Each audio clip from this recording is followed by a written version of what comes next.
반갑습니다. 이번 시간에는 50강으로서 마르크스를 배워보도록 하겠습니다. 사회사상을 배우고 있는데 갑자기 마르크스 뭡니까? 다음 시간에 할 사회주의를 알기 위해서는 반드시 마르크스를 알아야 합니다. 그래서 마르크스를 조금 내용 있게 배워보는 시간을 갖도록 하겠습니다.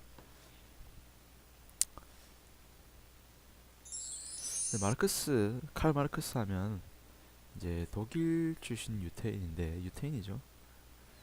그래서 이제 어, 이 자본주의가 가지고 있는 초기 자본주의가 갖고 있는 문제점을 즉시 진실되게 바르게 좀 직접적으로 바라본 거죠. 그래서 초기 자본주의라는 것이 굉장히 잔인했습니다. 그렇죠? 그래서 원래 시민혁명을 통해서 부르주아는 새로운 지배계기도 했지만 시민혁명의 주인공인 실제 노동자들, 그러니까 실제 우리가 시민혁명이라 했을 때 시민혁명을 했던 그 혁명의 당사자들 대부분 시민들은 다시 또 피폐한 삶 속에 빠져들고, 반면 그것을 주도했던 부르주아들은 성공업자들은 또 권력을 손에 넣는 이런 상황이 됐죠. 그래서 원래는 왕이라는 권력을 없애기 위해서 한 것이 시민혁명이지만 그러한 시민혁명의 결과물은 부르주아라는 권력의 등장입니다. 그러니까 이런 문제 좀 있죠. 그래서 실제 돈이라는 것이 우리가 알다시피 지금 현실도 그렇지만 권력과 동떨어진 것은 아니죠. 그래서 돈 있는 사람은 권력이 있는 것이 맞습니다. 그래서 마르크스는 그러한 특징들을 잘 봤다는 거죠. 그래서 실제 시민혁명의 목표는 이념은 자유였지만 그러한 자유는 실제 서민들에게 오지 않고 어디까지나 돈 있는 사람들에게만 주어진 거죠.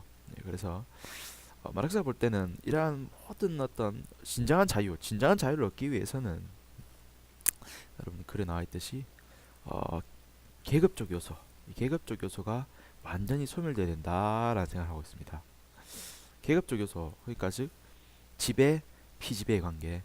그러니까 절대 왕권과 피지배 계층, 이것이 시민혁명 이전 시기의 지배 관계였다면 시민혁명 이후에는 부르주아라는 상공업자들이 지배 권력이 되고, 다시 노동자들은 그러한 부르주아에게 지배받는 그런 억압적인 삶이 연속된다는 거죠. 그래서 이러한 지배 계급은 반드시 지배 계급이 없어져야 된다. 일단 중요한 건 완전한 자유를 위해서 일단 지배 계급이 없어져야 되고, 그러한 지배 계급, 우리가 마지막 남은 자본가들의 지배 계급이, 자본가들이 지배 계급인 이유는 자본가지 않습니까? 자본가, 즉 돈이 있기 때문에, 재산이 있기 때문에 권력이 있는 거거든요. 그러니까 실제 권력이라는 것이 불평등이 생기는 이유는 마르크스가 볼 때 뭡니까? 그렇죠. 사유재산, 즉 부의 불평등이 권력의 불평등으로 직결된다고 보는 겁니다. 그래서 당연히 권력적인 불평등을 해소하기 위해서는 먼저 있어야 될 것이 바로 사유재산 혹은 부의 평등이죠. 그 얘기입니다. 그래서 마르크스가 볼 때는 자본주의는 그래서 더 이상 진행돼서는 안 되고 여기서 끝나야 한다라는 생각을 하게 되죠. 그래서 이러한 마르크스 이론이 이제 거의 사회주의 그리고 공산주의 이론에 드러나게 됩니다. 우리 공산주의를 하면 뭐 알겠지만 이름 그대로입니다. 사유재산이 없단 말입니다. 여기서는 여러분들은 꼭 이걸 기억해 두시기 바랍니다. 공산주의란 다른 이름이 아닙니다. 바로 사유재산이 없다라는 의미입니다.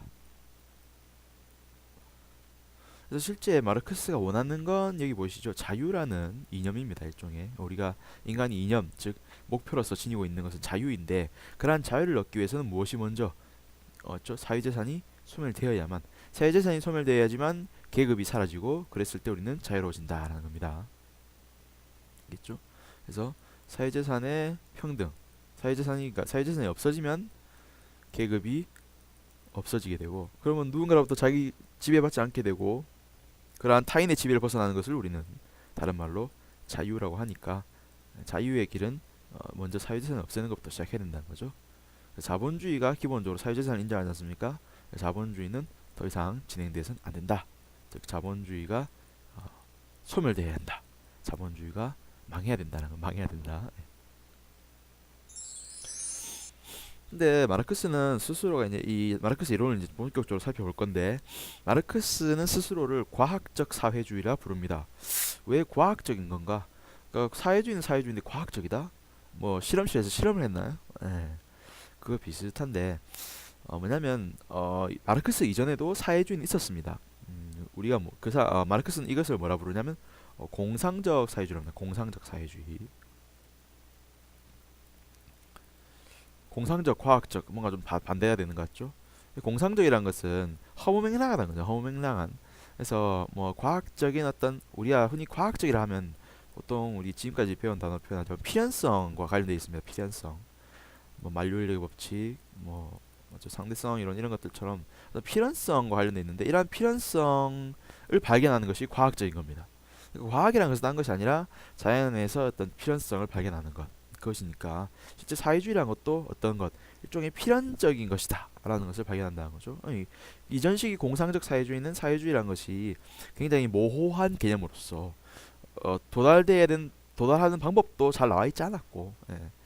허무맹랑했다. 허무맹랑. 즉 공상적이라는 말 속에는 굉장히 허무맹랑한 그런 상상에 불과한 그런 거였다는 거죠. 예.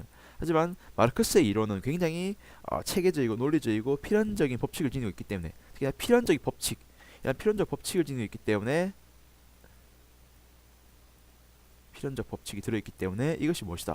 필연적 법칙이란 것이 과학적인 어떤 것이 아니겠는가? 따라서 나의 이론은 과학적이고 아주 체계적인 그런 사회주의 이론이다. 그래서 사회주의라는 것이 어떻게 도달되는지 그 과정도 역사적인 어떤 이 흐름에 따라서 필연적으로 발생할 수밖에 없다. 라는 식으로 설명하죠. 뒤에 살펴보면 그만 알게 될 겁니다. 일단 넘어가서. 그러한 과학적 사회주의의 이론적 기초가 되는 것이 변증법적 유물론이라는 겁니다. 변증법적 유물론. 그래서 마르크스가 볼 때 우리 역사라는 것은 이렇게 어떤 역사 발전의 법칙이 있다고 봅니다. 역사 발전의 법칙. 아까 봤죠? 우리의 왜 과학적 사회주의냐 했을 때 필연성의 법칙이라는 것이 있기 때문이죠. 필연적 법칙. 그 필연적 법칙이 뭐냐면 역사 발전의 법칙입니다. 역사가 발전해가는 어떤 법칙이 있고 따라서 그러한 법칙에 따른다면 필연적으로 사회주의가 도래할 것이다. 이것이 마르크스의 입장이거든요. 자, 그러한 필연성을 설명하기 위해서 등장한 것이 변증법적 유물론입니다. 그래서 어떤 변증법적 유물론, 먼저 유물 역사라는 것이 보면 알겠지만 유물론이란 말이 뭐냐면 물질 현상. 그래서 보통 관념론과 유물론은 이제 반대가 되는데 관념론은 어떤 정신이 현상을 결정한다 이런 입장이죠. 관념론과 유물론이 있습니다. 이게 관념론, 유물론 반대 개념인데 관념이라는 것은 우리의 정신이 현상을 결정한다라는 거고요. 혹은 물질 세계, 현상 혹은 물질을 결정한다는 얘기고요. 반면 유물론은 물질 혹은 뭐 현상은 놔둡시다. 알아서 하고 정신을 결정한다. 그래서 실제 물질적인 현상이 정신적인 현상을 결정한다는 겁니다. 어떻게 되는 거냐? 그래서 물질 현상을 결정한다. 그래서 변증법적 유물론. 변증법은 뭐냐? 그러면 변증법은 역사라는 것이 정반합. 기억납니까? 헤겔 변증법. 헤겔 변증법 말 그대로입니다. 헤겔 변증법처럼 정립, 반정립, 합으로 나아가는. 알겠죠? 이거 기억납니까? 정립, 반정립, 합으로 나아가는. 그렇죠? 그래서 태제, 안티테제, 신테제, 합으로 넘어가는, 맞죠? 이렇게 넘어가는 이런 정반합의 순서로 발전해가는 것이 변증법입니다. 역사라는 것은 그래서 이 두 가지가 이제 결합돼서 나타난다 보고 있어요. 첫째, 무엇이 물질이 먼저 현상을 결정한다. 그래서 물질적인 현상이 중요하다는 거고, 그러나 물질적인 현상에 의해서 역사는 정반합으로 발전한다. 즉 물질적인 현상의 변화로 인해서 우리의 어떤 역사라는 것은 정반합의 관계로 발전한다. 얘기입니다. 다시 한번 설명드리면 변증법적 유물론은 뭐냐?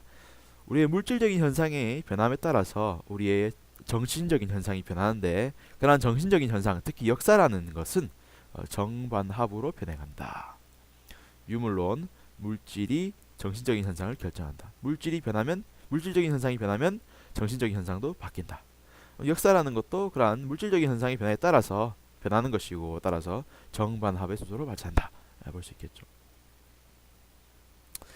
특히 나아가서 역사 발전의 원동력이라는 것은 다른 것이 아니라 바로 이 생산 관계, 물질 현상 중에서도 무엇, 바로 생산 관계, 즉 경제적인 관계, 경제적인 문제가 무엇을 이 사회적인 현상을 결정한다는 겁니다.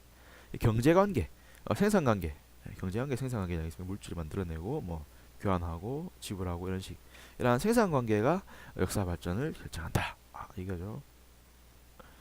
그래서 이렇게, 왜냐하면 나왔죠. 사회적 현상이 아까 말한 정신적 현상이겠죠. 이런 정신적 현상은 무엇이 물질적 현상이 결정하기 때문이다. 그게 유물론이라 말씀드렸습니다. 아까 말했듯이 그럼 왜 경제적 현상이 물질적 현상을 결정한다 볼 수 있습니까? 정신적 현상을 결정한다 볼 수 있습니까? 왜냐하면 이것이 물질 관계가 하부 구조이기 때문이죠. 우리가 건물을 짓기 위해서는 건물에 지붕을 얹기 위해서는 지붕만 얹을 수 있습니까? 지붕을 얹기 위해서 뭘 먼저 얹어야 됩니까? 기둥을 먼저 세워야 되죠.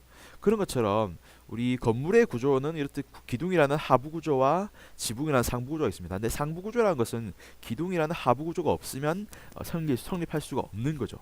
그리고 기둥이 몇 개냐에 따라서 지붕의 넓이도 달라지고 모양도 달라질 것입니다. 결국 중요한 건 기둥이 결정한다는 겁니다. 기둥이.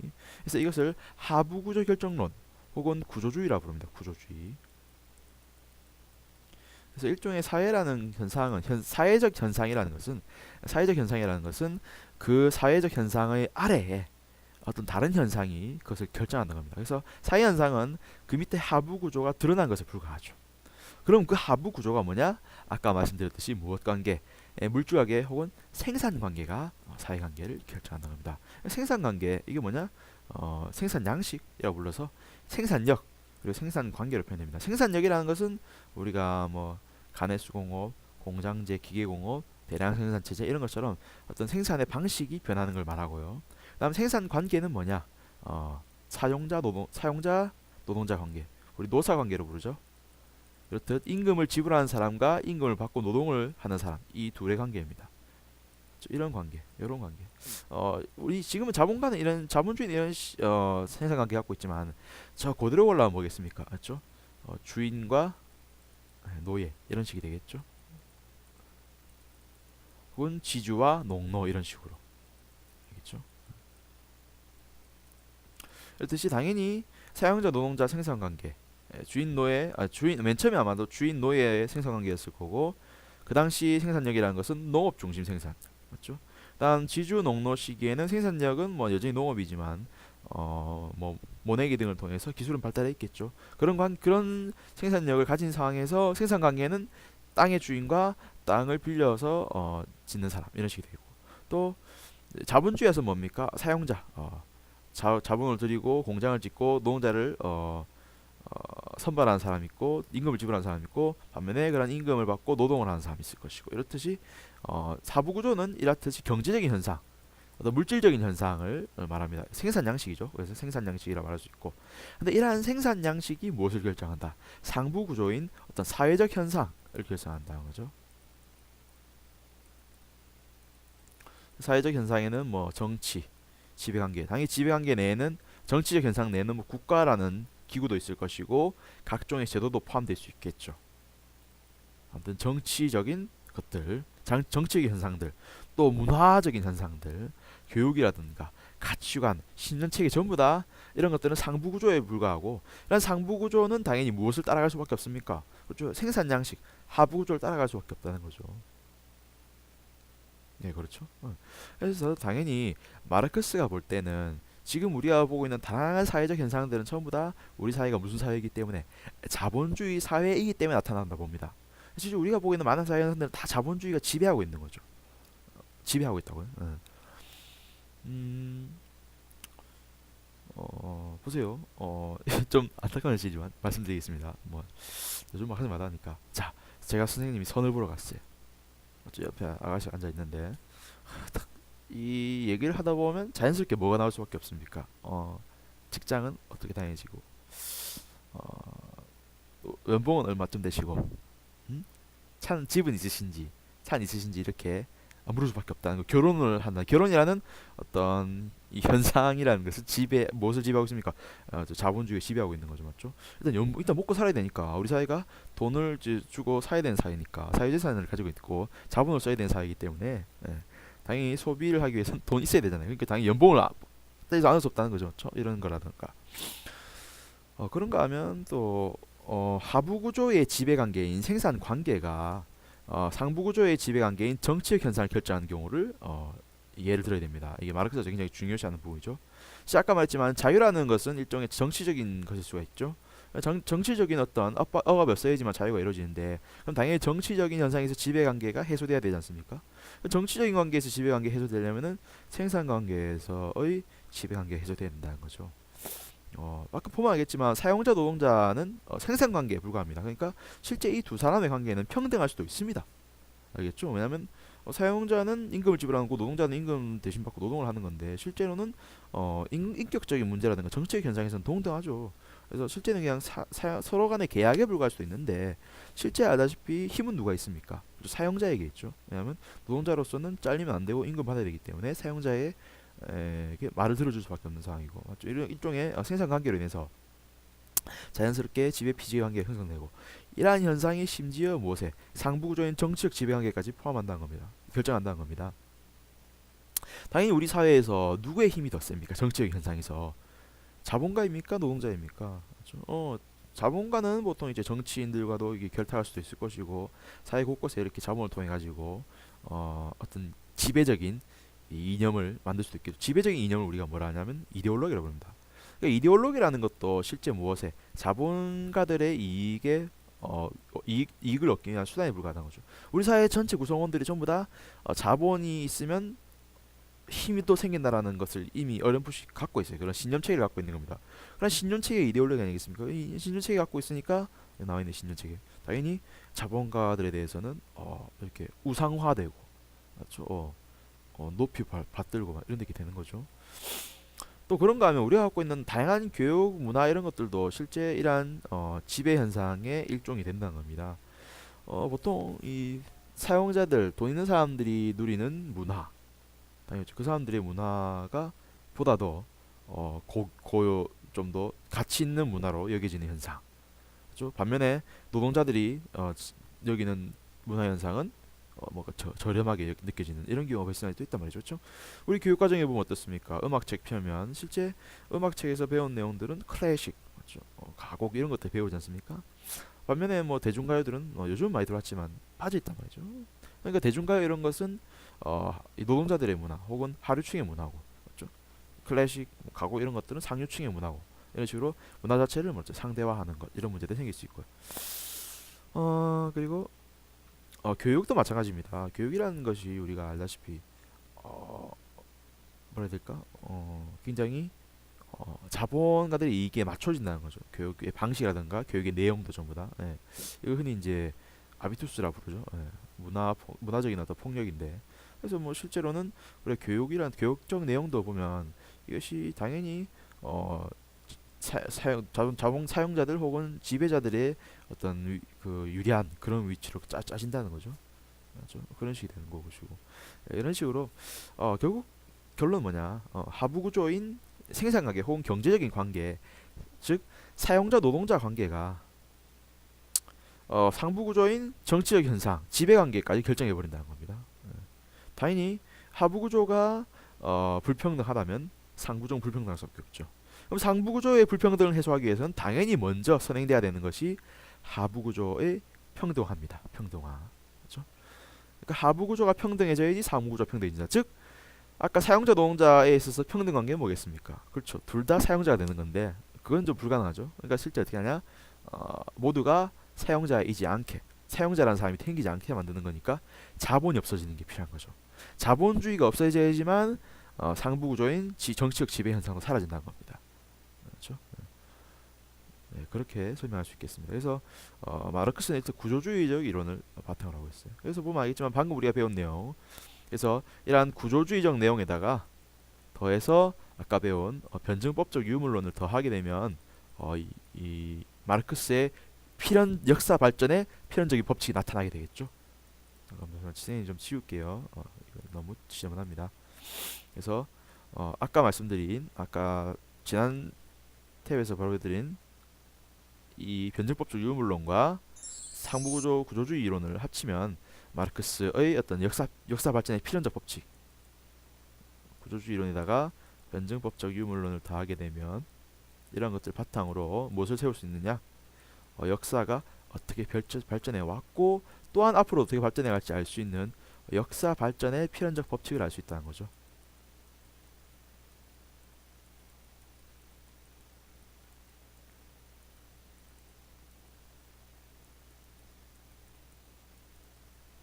그래서 이러한 필연적 법칙을 발견했기 때문에 당연히 굉장히 과학적이다라는 말을 하게 됩니다. 우리가 이제 어떤 이렇게 봄으로써 지금까지 역사가 발전해 온 것을 배경으로 앞으로 어떻게 발전해 갈 것이다라는 걸 알 수 있다는 거죠.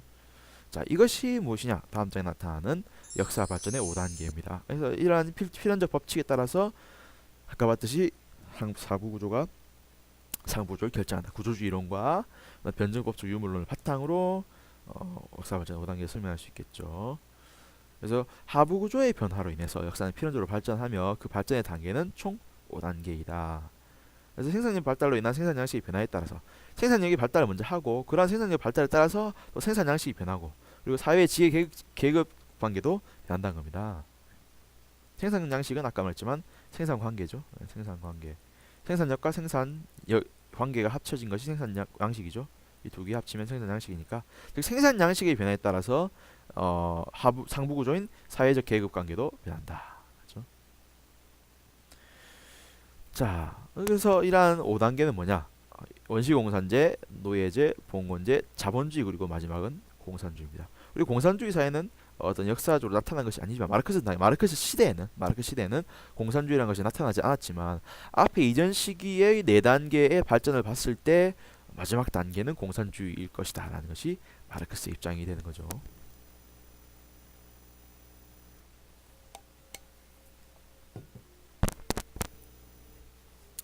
그래서 원시공산제, 노예제, 봉건제, 자본주의, 공산주의 어떻게 발전해 가는지 한번 그림을 통해서 한번 살펴보도록 하겠습니다. 자, 보시면 맨 처음 우리가 인류가 태어났을 때 원리의 사회는 원시 사회입니다. 근데 원시 사회는 당연히 원시 공산 사회입니다. 특히나 또 원시 공산주의 사회라고 해서 맨 위에 있는 공산주의 사회랑 똑같이 아무도 사회재산이 없는 시대입니다. 사회재산이 없어요. 당연히 사회재산이 없기 때문에 공산이란 말 자체 아까 말했지만 공산이란 말이고 뭡니까? 사회재산이 없단 말이거든요. 그럼 맨 처음 원신들이 나의 재산 이런 게 있었겠습니까? 없었단 말이죠. 당연히 사회재산이 없었고 재산상의 불평등이 없었기 때문에 사회적인 지위 혹은 권력에 있어서 불평등도 없습니다. 사회적 지위적 불평등 혹은 권력적 지배의 불평등한 상황을 뭐라고 하냐면 계급 없는 사회라고 볼 수 있죠. 계급이 없는 사회였죠. 무계급 사회입니다. 원시 사회는. 근데 무계급 사회에서 이제 사람들이 생활하다 보니까 일을 편하게 해서 뭐가 발전하냐면 분업이라는 것이 나타나요. 이 분업이 일종의 뭔 작용을 합니까? 그렇죠. 반정립, 반이 되는 거죠. 반대가 되는 거죠. 그래서 아까 원시 사회가 정립 상태, 최초의 어떤 잠정적인 상태라면 이러한 정립에 반대되는 반정립 상태가 나타나게 되는 게 그것이 분업의 발생인 거죠. 이 분업이 발생하게 되면서 자연스럽게 이 사람들이 일을 분업하게 되면 많이 생산하는 부분이 있을 것이고 적게 생산하는 부분이 있을 것이고 맞죠? 보다 일을 잘하는 사람이 있을 것이고 못하는 사람이 있을 것입니다. 이렇듯 자연스럽게 재산에 있어 축적의 불평등이 발생하게 된다는 거죠. 그래서 사회재산이 발생하면서부터 사람들이 일이 분업화되고 일 잘하는 사람은 더 많이 벌고 못하는 사람은 적게 벌고 이렇게 되면서 자연스럽게 사회가 불평등 사회가 시작된다. 사회재산이 발생하면서 불평등이 발생한다는 것은 이미 루소에서 나온 얘기입니다. 당연히 마르크스 루소를 참고했겠죠. 그리고 당연히 다음 시대는 불평등 사회가 되겠죠. 그래서 어느 순간 이 부를 가진 사람 혹은 힘을 가진 사람이 힘없는 사람, 가난한 사람을 지배하기 시작하는데 최초의 그러한 지배 관계는 바로 노예입니다. 노예. 그래서 주인과 노예의 지배 관계가 맨 처음 등장하게 되죠. 그래서 노예제 사회가 되는데 노예제 사회는 이 사회적인 지배 관계가 최초로 등장하게 되고 최초로 지배 관계가 등장하게 되고 그것은 주인과 노예가 됩니다. 이렇듯 주인과 노예 상태가 일종의 합 혹은 합이 되는데 이러한 합은 다시 또 뭐가 됩니까? 정이 되죠. 다시 또 정의됩니다. 그럼 당연히 이러한 정립에 대해서 다시 또 반대가 나타나겠죠. 우리 해결할 때 배웠지만 정반합의 관계는 계속 반복적으로 나타나게 됩니다. 그렇죠? 예. 그래서 당연히 또는 새로운 것이 나타나는데 바로 뭡니까? 자유인들이 나타나게 되죠. 그래서 뭡니까? 그래서 노예로부터 벗어난 사람들 맞죠? 또 노력을 통해서 그래서 자유인들이 장사하게 되고 맞죠? 스스로 벗어나게 되고 그렇게 되면서 노예제 사회가 해체되게 되죠. 맞죠? 우리 뭐 노예 사회 노예라고 하면 뭐 저 옛날 뭐 로마 시대 이런 시대 맞죠? 이런 식이 보면 유태인들 원래 노예였지 않습니까? 하지만 노예였지만 이 사람들이 싸움을 투쟁을 통해서 자유를 쟁취해냈죠. 자유인이 된다는 말이죠. 뜻이 이러한 주인 노예 관계에서 자유인은 일단 투쟁을 해버려요. 투쟁. 그래서 마르크스는 이 말합니다. 인류학사는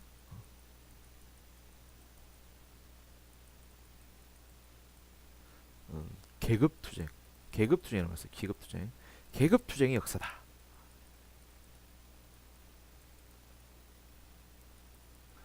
당연히 노예들이 언제까지나 노예일 순 없죠. 당연히 노예들도 스스로가 난 더 이상 누군가의 나도 고귀한 인간이다. 인간적으로 되어보고 싶다 이러면서 자유를 위해서 투쟁하게 되고 그런 투쟁 결과 어떻게 습니까 독립을 하게 된다는 거죠. 어찌 고대 로마에서 유태인들이 어떻게 자유를 쟁취했던 것처럼 이렇듯이 계급 투쟁을 통해서 이런 투쟁을 통해서 맨 처음 자유를 쟁취하게 된다는 겁니다. 그래서 최초의 이런 자유인이라는 계급적 투쟁 반정립, 계급적 반대작용에 의해서 다음 사회로 진전하게 된다는 거죠. 그래서 이러한 노예제 사회를 극복해서 다음 단계는 뭐냐? 그래서 새로운 합인 봉건제 사회가 등장해 된다. 당연히 자유인들이 자유가 됐다고는 하지만 실제 땅이 있습니까? 뭐가 있습니까? 맞죠? 다시 해서 무슨 관계가 되냐?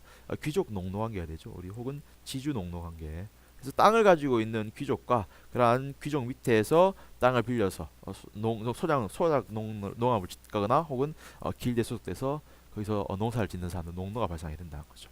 그렇죠? 예. 그래서 노예제 사회에서 자유인들의 투쟁, 자유인들의 자유에 대한 투쟁으로 인해서 봉건제 사회로 진행하게 된다. 그래서 열차 발전의 3단계죠. 3단계로 발전하게 되는 거죠. 3단계로 발전한 일종의 합인데, 근데 이 사회도 역시나 뭡니까?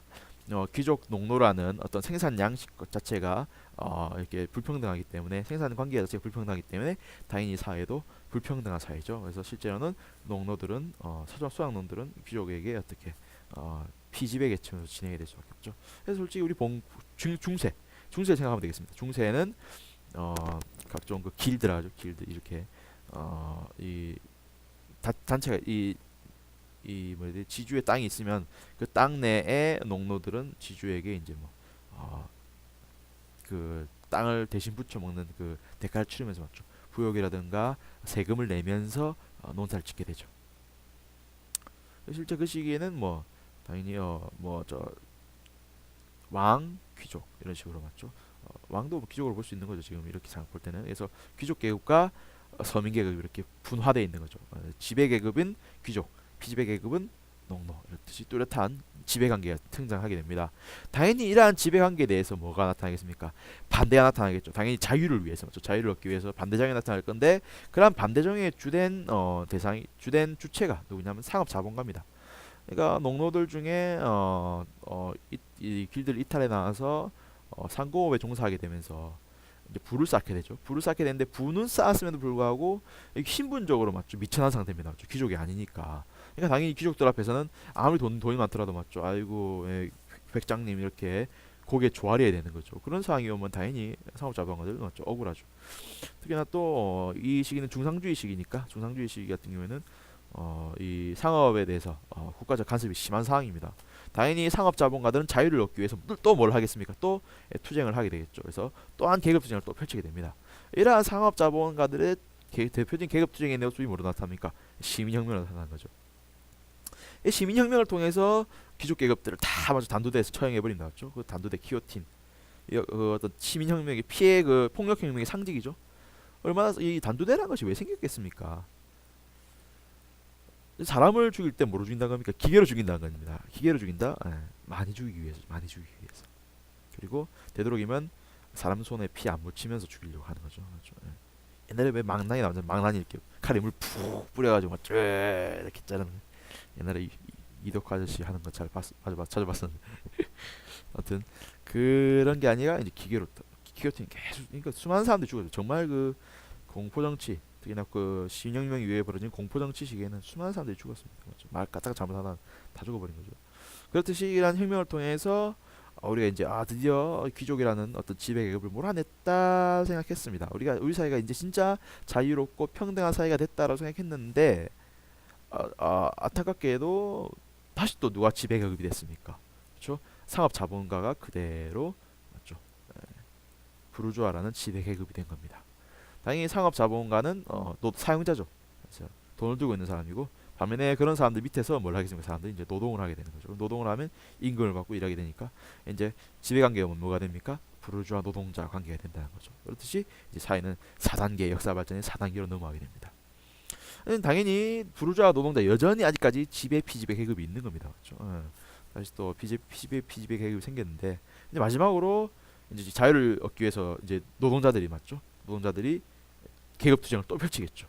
또 투쟁하겠습니다. 그렇죠? 또 투쟁을 하게 되면서 어떻게 된다는 거죠. 그 다음 사회로 넘어간다는 겁니다. 근데 이러한 노동자들 중에서도 특히나 이러한 부르주아들에 맞서는 사람 우리가 뭐라 그러냐 프롤레타리아. 이 부르주아는 우리가 우리말로 바꾸면 유산자, 재산 있는 사람이란 뜻이고 프롤레타리아는 우리말로 바꾸면 무산자예요. 돈이 없는 사람입니다. 재산이 없는 사람. 당연히 재산 있는 사람들이 맞죠. 우리를 지배하고 있는 상황. 당연히 재산 없는 사람들, 프롤레타리아는 전 세계의 프롤레타리아들이 단결해가지고 전 세계의 프롤레타리아 노동자들이 단결해가지고 부르주아들을 몰아내게 됩니다. 그렇게 해서 그들의 특히나 그 재산을 몰수하고 그리고 아까 말했듯이 모두가 무산자가 되는 재산이 없게 되는 모든 사람이 다 평등하게 재산이 없는 사회가 되는 거죠. 당연히 재산이 있으면 그때부터 불평등이 생기니까 재산이라는 것이 없어야지. 재산이라는 것은 결국 불평등할 수밖에 없으니까 재산 자체가 없어지는 사회가 된다는 거죠. 그러면 모든 사람이 평등해진다. 그 사회가 무슨 사회? 공산주의 사회, 재산 없는 사회. 그렇죠? 재산이 없는 사회다. 모든 사람이 사유재산, 자기 것이 없는 사회입니다. 모두 다 무산자, 가진 게 없는 사람들입니다. 당연히 서로 간에 욕심을 낼 것도 없고 당연히 권력적인 차이도 없을 것이고 차등도 없을 것이고 모두 평등할 것이고 따라서 지배 피지계의 억압적인 요소는 없어질 것이고 따라서 모두가 무슨 사회? 당연히 모두가 자유로운 사회가 된다는 겁니다. 솔직히 정말 황당한데 저 맨 처음 원시사회 계급 없는 사회에서 다시 공산주의 사회가 되면 다시 또 계급 없는 사회가 된다는 거죠. 이렇게 함으로써 역사 발전의 5단계를 통해서 마지막 단계인 공산주의를 거치면서 인류는 진정한 자유를 실현한다고 보는 거죠. 역사 발전 최종적인 마지막 그 계급 투쟁을 펼쳐야 될 계급은 프롤레타리아 스스로의 그 계급적인 어떤 현상을 인식하고 그러한 불합리한 현실을 위해서 단결해서 투쟁하는 그런 계급들 프롤레타리아 계급 그들에 의해서 마지막 자유로운 사회가 도래할 것이다. 공산주의 사회가 될 것이다. 이것이 이제 역사 발전의 5단계라는 거죠. 그래서 이러한 역사 발전의 5단계 내에는 일단 기본적으로 눈에 딱 보이지 않습니까? 그림 정반합, 이 뭐랍니까? 이 해결의 변증법이 일단 들어 있고요. 이런 변증법적인 특징. 그리고 아까 봤겠지만 물질 관계가 어떻게 물질 관계 즉 생산 양식이죠. 생산 양식 중에서 특히 생산 관계 중요합니다. 생산 관계에서 지배 피지 관계가 사회적 지배 피지 관계를 결정하니까 그러한 생산 관계 즉 경제적 요소가 완전 소멸되는 순간 자유가 된다는 거죠. 그래서 이런 유물론적인 내용. 그렇죠. 유물론은 그 안에 어떤 구조주의적 문제를 갖고 있죠. 구조주의라고 볼 수 있겠습니다. 상부조, 하부조. 유물론적인 특징이 결합돼서 이런 역사 발전의 필연적인 어떤 법칙을 만들고 그런 법칙에 의해서 역사는 발전한다. 그래서 당연히 과학적인 사회주의다 말하는 거죠. 네, 역사 발전의 최종 단계 공산주의입니다. 공산주의 말 그대로 무슨 사회입니까? 사유재산이 없는 사회이며 특히 사유재산이 없기 때문에 특히나 공산주의는 무엇과 반대되는 게임입니까? 자본주의라는 것에 반대되는 자본이란 즉 재산이라는 것이 없는 사회니까 반대되는 것이죠. 마르크스가 볼 때 자본주의라는 것은 근본적으로 착취적인 것으로 보고 있습니다. 자본가의 유인이라는 것은 노동자에서 나오는 것이며 노동에 대해 뭐 이렇게 돼 있는데 무슨 소리냐? 뒤에 내용 있나요? 자, 일단 자본주의는 특히나 착취적이다 이런 말 나오는데 마르크스 살던 시기만 해도 19세기 초였고 19세기 초 이 정도 되겠네요. 그렇게 되면 이 자본주의가 굉장히 재본주의를 어떤 제약할 수 있는 제도적인 뒷받침이 전혀 안 돼 있는 상태입니다. 일단 기본적으로 국가의 대부분 정치인들 대부분들도 당연히 부르주아의 입장을 들어주고 있는 상황이었고 결코 노동자들의 현실에 대해서는 고민하지 않았던 상황이죠.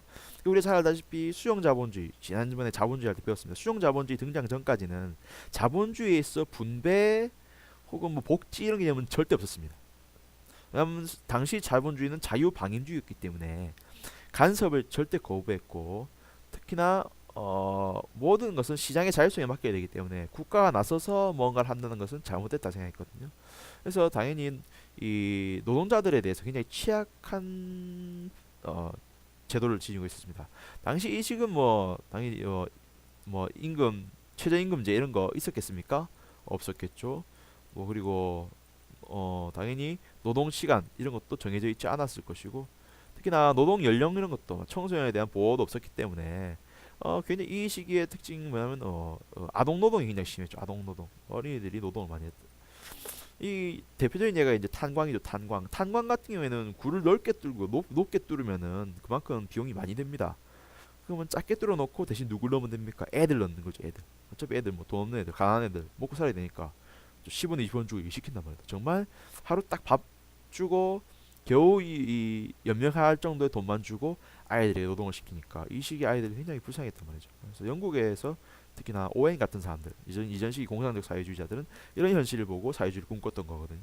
마르크스가 볼 때도 이 자본주의라는 것은 당시 당연히 이런 제도적인 우리가 지금 보고 있는 것처럼 제도적인 어떤 제한이 없었기 때문에 어떤 간섭이 없었기 때문에 굉장히 자본주의를 안 좋게 볼 수밖에 없다는 거죠. 아주 부정적으로 본다는 겁니다. 특히나 착취란 말을 쓰죠. 착취 맞죠? 실제 우리가 임금을 줘야 되는데 임금을 그만큼 주지 않고 맞죠? 노동자들로부터 착취한다 볼 수 있죠. 원래 실제 우리 가격이라는 것을 실제 물건을 만들 때 필요한 것은 두 가지밖에 없습니다. 실제 가격 형성하는 요소는 원래 두 가지밖에 없습니다. 만약 여러분들 지금 원재료가 있어요. 원재료에다가 원재료가 있는데 원재료 그대로 바로 상품이 되는 거 아니죠? 여러분들이 지금 젓가락을 만나 생각. 그러면 여러분들이 가서 산에 가면 산에 나무라는 원재료가 있겠죠. 하지만 원재료가 바로 젓가락이 되는 거 아닙니다. 우리가 뭘 해야 됩니까? 그렇죠? 바로 나무를 잘라서 깎아내는 과정이 필요하죠. 이런 깎아내는 과정에서 드는 것이 뭐냐? 그것이 노동입니다. 노동. 실제 우리가 물건을 만들 때 필요한 요소는 두 가지밖에 없다고요. 원재료와 노동. 뭐 1차 산업은 그렇고 2차 산업 같은 경우도 되겠습니다. 2차 산업에는 다시 또 여기다 다시 또 노동이 더해지는 방식으로 계속 노동이라든가 원재료가 더해지는 방식으로 계속 이렇게 반복되는 거죠. 실제 요소를 따져보면 딱 두 개밖에 없다는 거죠. 원재료와 노동 두 가지입니다.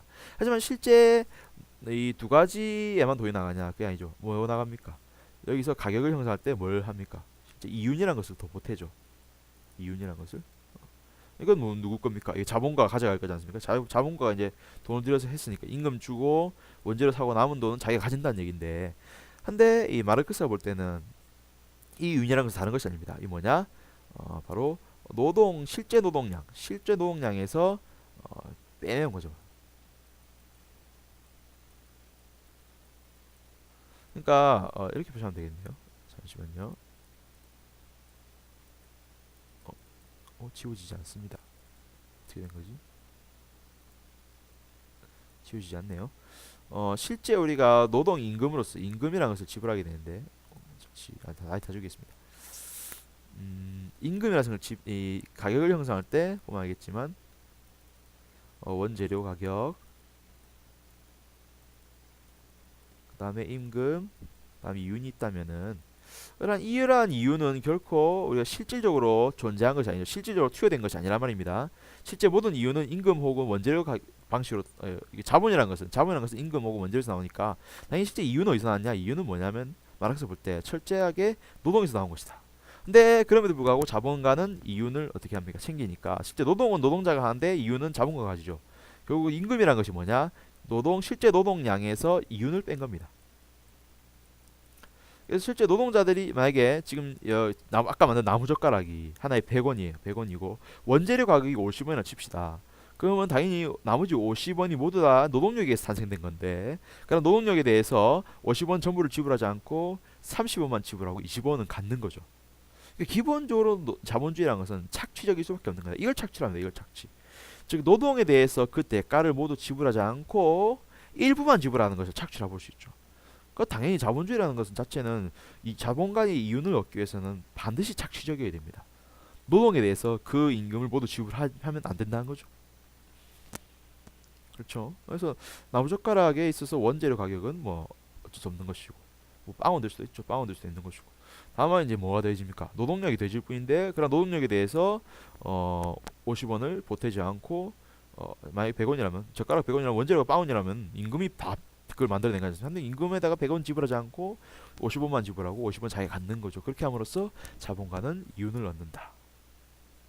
당연히 실제 노동에 비해서 임금을 적게 준 것이니까 이것은 착취죠. 이런 식으로 본다는 거니까 마르크스가 볼 때 필연적으로 자본주의는 착취될 것이다. 그리고 이런 자본주의가 고도화되면 될수록, 보다 정밀해질수록 착취는 더욱더 심해진다.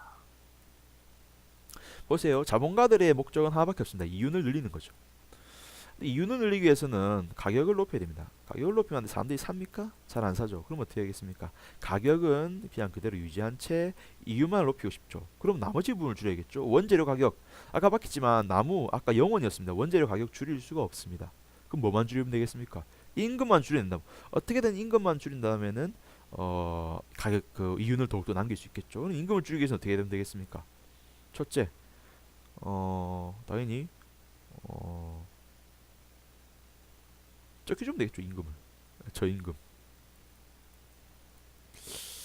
임금인데 일단 임금을 아무리 줄인다 하더라도 기본적으로 좀 줘야 될 것 같습니다. 그렇죠? 그러면 실망하고 있죠. 사람을 좀 자르면 되겠죠. 사람을 자르면 됩니다. 몇 명을 실업자로 만들어 버리면 되겠죠.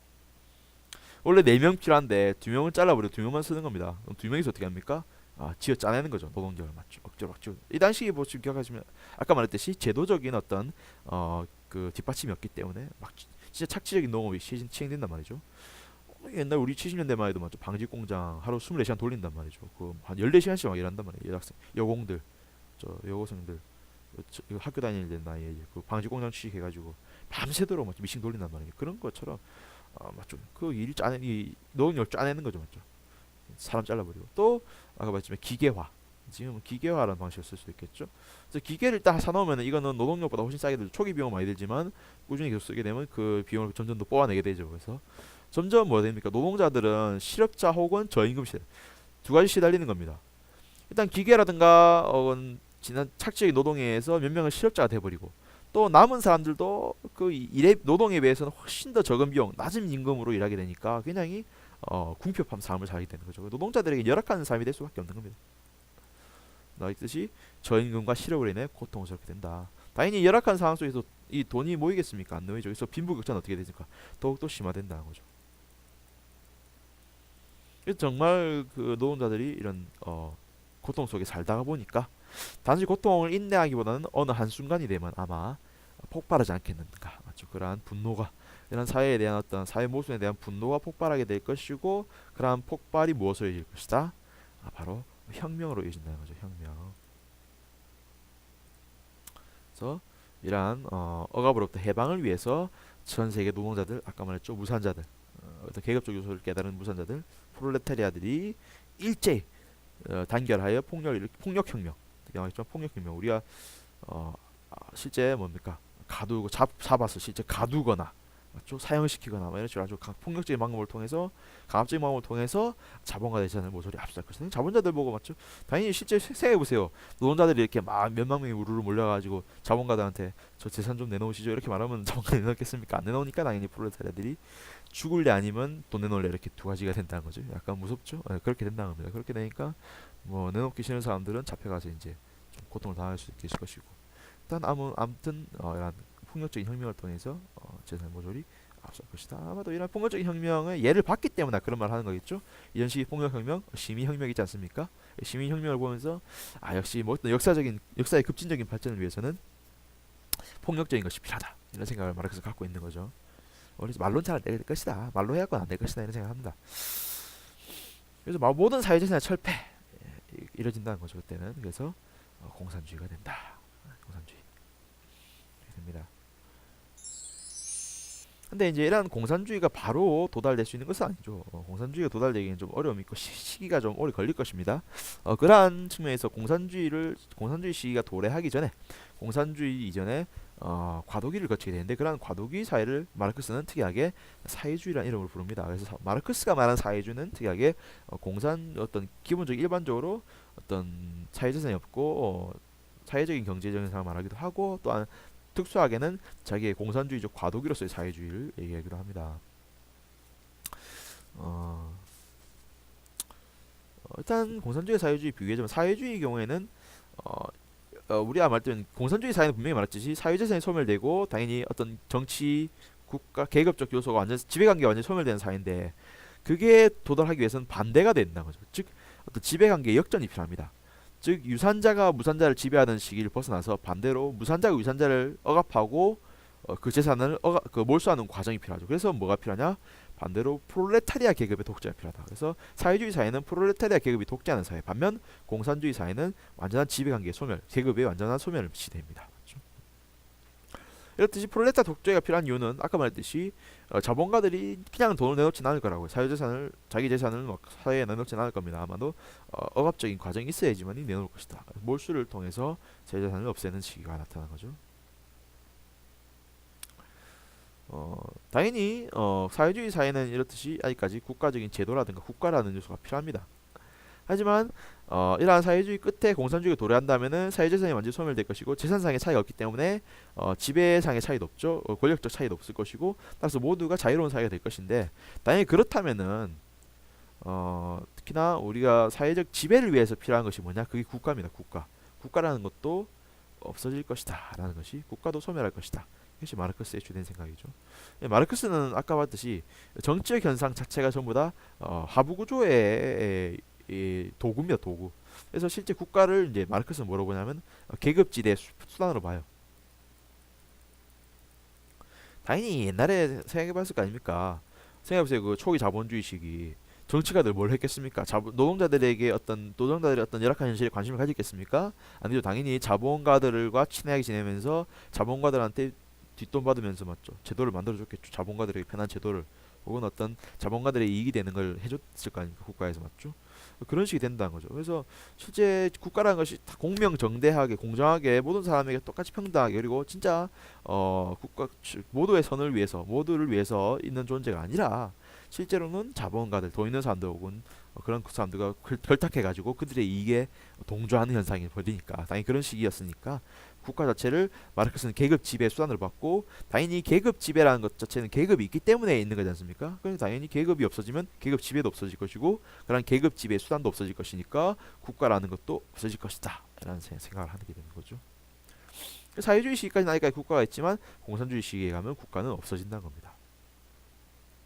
그래서 완전한 자유를 누리게 되는 것이 공산주의 사회다.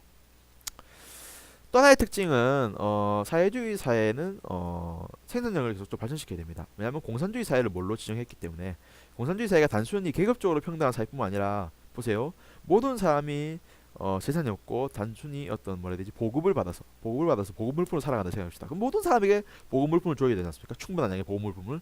그러기 위해서는 당연히 생산력이 아주 넘쳐나야 됩니다. 그러니까 모든 사회의 재화가 필요 이상으로 넘쳐날 수 있어요. 풍족한 사회가 돼야지만이 모두에게 고르게 나눠줄 수 있다는 거죠. 맞죠. 선생님 맞죠. 스마트폰 좋은 거 필요하다. 좋은 스마트폰 필요한데 그게 나 갖고 싶은데 맞죠. 공산주의 사회면 어떻게 하겠습니까? 보급 주세요 이렇게 하겠죠. 새로 스마트폰 나오면 전부 다 나눠진다. 한 사람도 빼놓지 말고 싹 나눠줘야 되는데, 그럼 스마트폰이 넘쳐나야 될 거 아닙니까? 그러기 위해서는 당연히 그 사회가 재화가 풍족한 사회가 되야겠죠. 그러기 위해서는 생산력을 끌어올리는 것이 필요하죠. 끝없이 끌어올리는 거. 그래서 생산력을 당연히 공산주의 사회는 생산력이 극대화돼서 모든 재화가 풍족하지만, 사회주의 시기는 아직까지 부족하기 때문에 계속 발전시켜야 된다. 그런 차이가 있죠. 그래서 사회주의 시기는 생산력을 계속적으로 발전시키는 사회, 반면 공산주의 사회는 생산력이 극대화돼서 이제 모든 재화가 풍족한 사회가 된다는 겁니다. 그리고 이제 정말 주목해야 될 부분이 이 부분이죠. 이 부분인데, 이 사회주의 사회에서 마르크스는 이렇게 말합니다.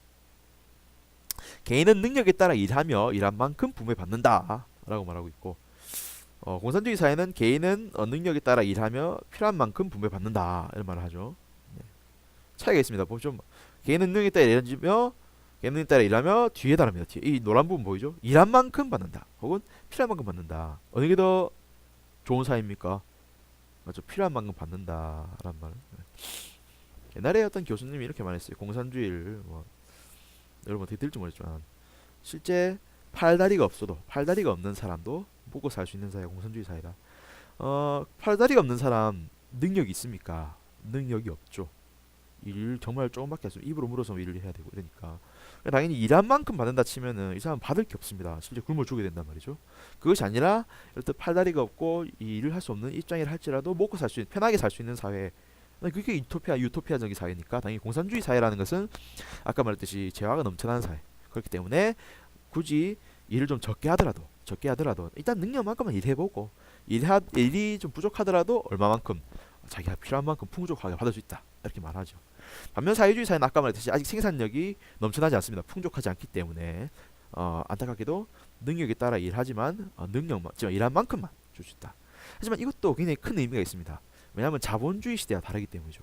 아까 봤듯이 자본주의 사회는 자 노동자가 있습니다. 노동자가 일을 하면 정말 일한 만큼 받습니까? 아니면 일에 비해서 적게 받습니까?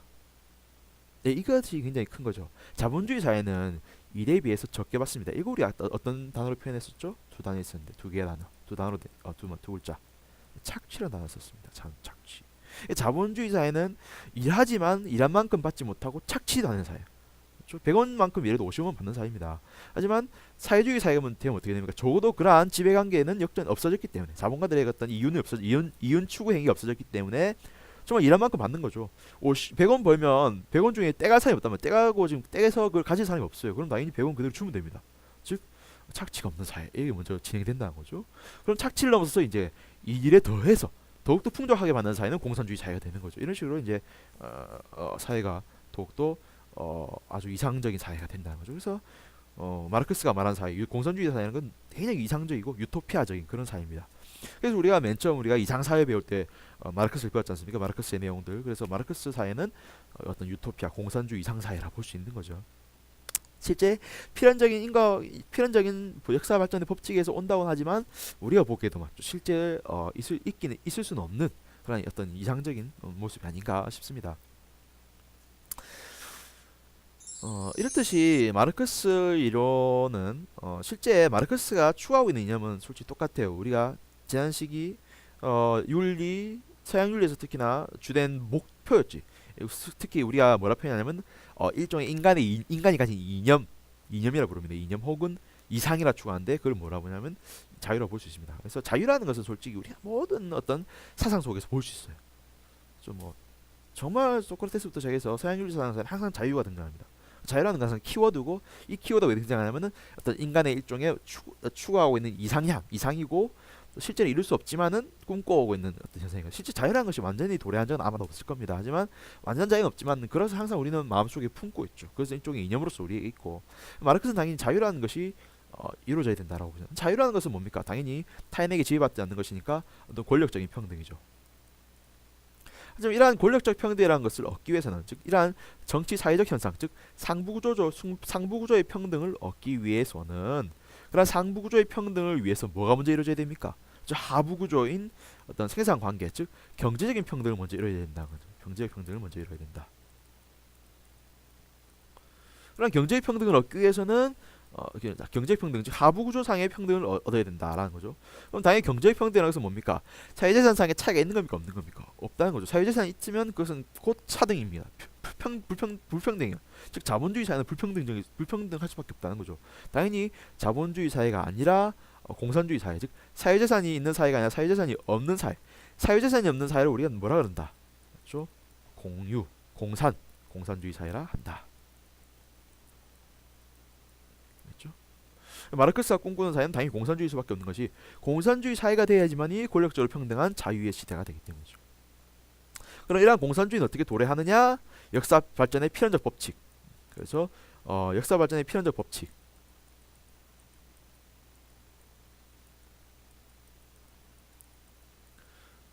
뭐였습니까? 변증법적 유물론이죠. 변증법적 유물론에 의해서 도래할 수밖에 없다. 맞죠? 우리가 변증법적으로 우리 모든 역사를 살펴보니까 역사는 항상 이런 상부조 하부조의 어떤 유물론적인 변화를 통해서 왔다는 거죠. 이 내용이 다시 나오는 거죠. 요 내용입니다. 요 내용. 그러면 그런 것들을 통해서 뭐가 끝에 오기 자본주의 끝에 뭐오기 때문에 노동자 혁명, 노동자 프롤레타리아 혁명이라는 것이 프롤레타리아라는 사람 계급의 어떤 혁명이 일어나가지고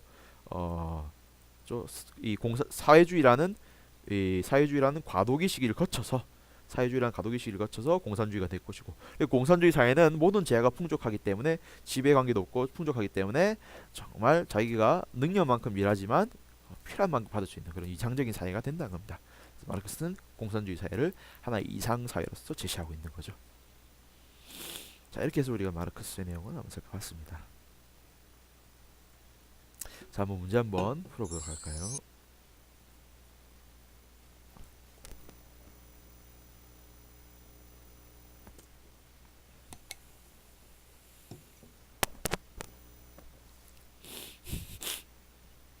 자, 나 그림은 가사상과 이론을 도식화한 것이다. 기획 디귿에 대한 설명으로 옳은 것은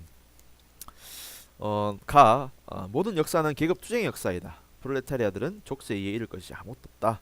인간의 의지로부터 독립된 세상에 물적 생명의 안정성을 발달한다. 그래서 계급 투쟁의 역사, 모든 역사는 계급 투쟁의 역사 딱 배웠죠. 프롤레타리아 얘기 배웠습니다. 무산자 계급이라고. 다음 인간의 의지로부터 독립된 생산관계는 생산관계라는 것이 물적 생산의 일정한 발전 단계다 변한다. 그래서 일정한 발전 단계에 따라서 생산관계가 발전하게 되고 생산관계에 따라서 당연히 사회적인 지배관계도 변하게 된다. 그래서 우리 자본주의 시기에 과도기를 당겨서 뭐가 될까? 공산주의를 거치 과도기적 단계.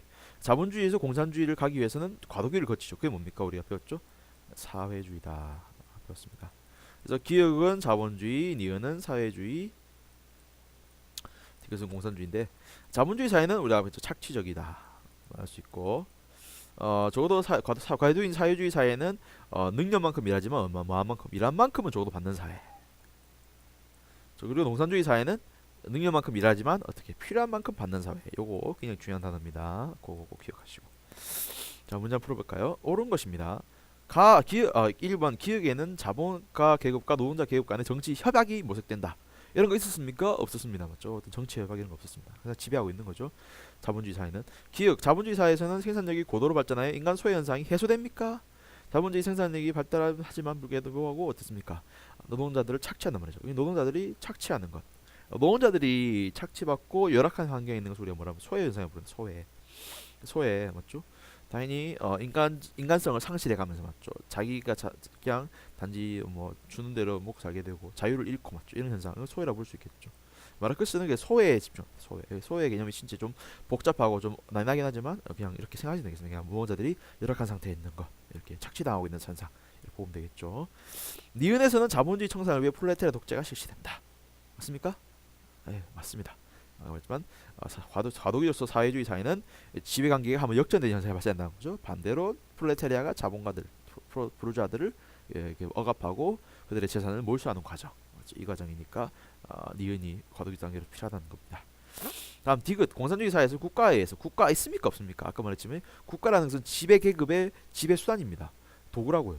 지배 도구라고. 하지만 당연히 지배가 없어졌기 때문에 공산주의 사회는 지배가 없기 때문에 지배 도구도 필요 없게 되는 사회. 완전한 자유의 사회다 말했습니다. 다음 기역 디귿의 역사 발전은 끊임없이 순환합니까? 아니면 역사 발전의 최종 단계인 공산주의로 끝납니까? 우리 아까 표를 봤겠지만 역사 발전은 결국 마지막 단계인 뭐로 향한다? 공산주의가 끝입니다. 공산주의가 역사 발전의 최종 단계입니다. 최종 단계. 예, 마르크스는 그 정반합 관계가 끝없이 순환되는 것이 아니라 그 끝이 있다는 거죠. 마지막이 뭐냐? 그것이 공산주의 사회입니다. 따라서 답은 3번이 되겠죠. 자, 이렇게 문제를 풀었습니다. 뭐 우리나라에서 마르크스 이론을 심도있게 다루는 것은 뭐 지금 약간 불온해 보일 수도 있습니다. 하지만 어디까지나 우리가 배우는 것은 마르크스 이론을 어떤 책상적이거나 어떤 리얼리티로 배우는 것이 아니라 정말 일종의 하나의 사상으로서 하나의 학문적 대상으로서 보는 거기 때문에 그렇게 부담감을 가질 필요는 없습니다. 다만 뭐 마르크스 내용을 좀 더 진실감 있게 배워보는 것이 이번 시간이 아니라 싶습니다. 그래서 뭐 일종의 약간 부담감이라든가 또 뭐 그런 거 느낄 수 있어요. 그리고 또 내가 저것이 정말 마르크스인가? 정말 멋진데 이런 생각할 수도 있습니다. 그것이 뭐 잘못된 건 아닙니다. 마르크스가 꿈꾸는 모습도 어디까지나 뭐 뭐죠? 뭐 그런 걸 예상한 건 아니니까 그냥 단순히 어떤 마르크스가 살던 시대에 그 어떤 그 문제점들을 극복하기 위해서 내놓은 하나의 방안, 좀 하나의 이론이기 때문에 그냥 우리는 단순히 어떻게 생각하면 되겠습니까? 이론을 하나 배웠다라고 생각하면 되는 것이고 지나치게 부담을 가질 필요도 없고 지나치게 또 신봉할 필요도 없습니다. 자, 아무튼 이번 시간 재밌게 배워봤네요. 예, 네, 끝내도록 하겠습니다. 여러분 안녕.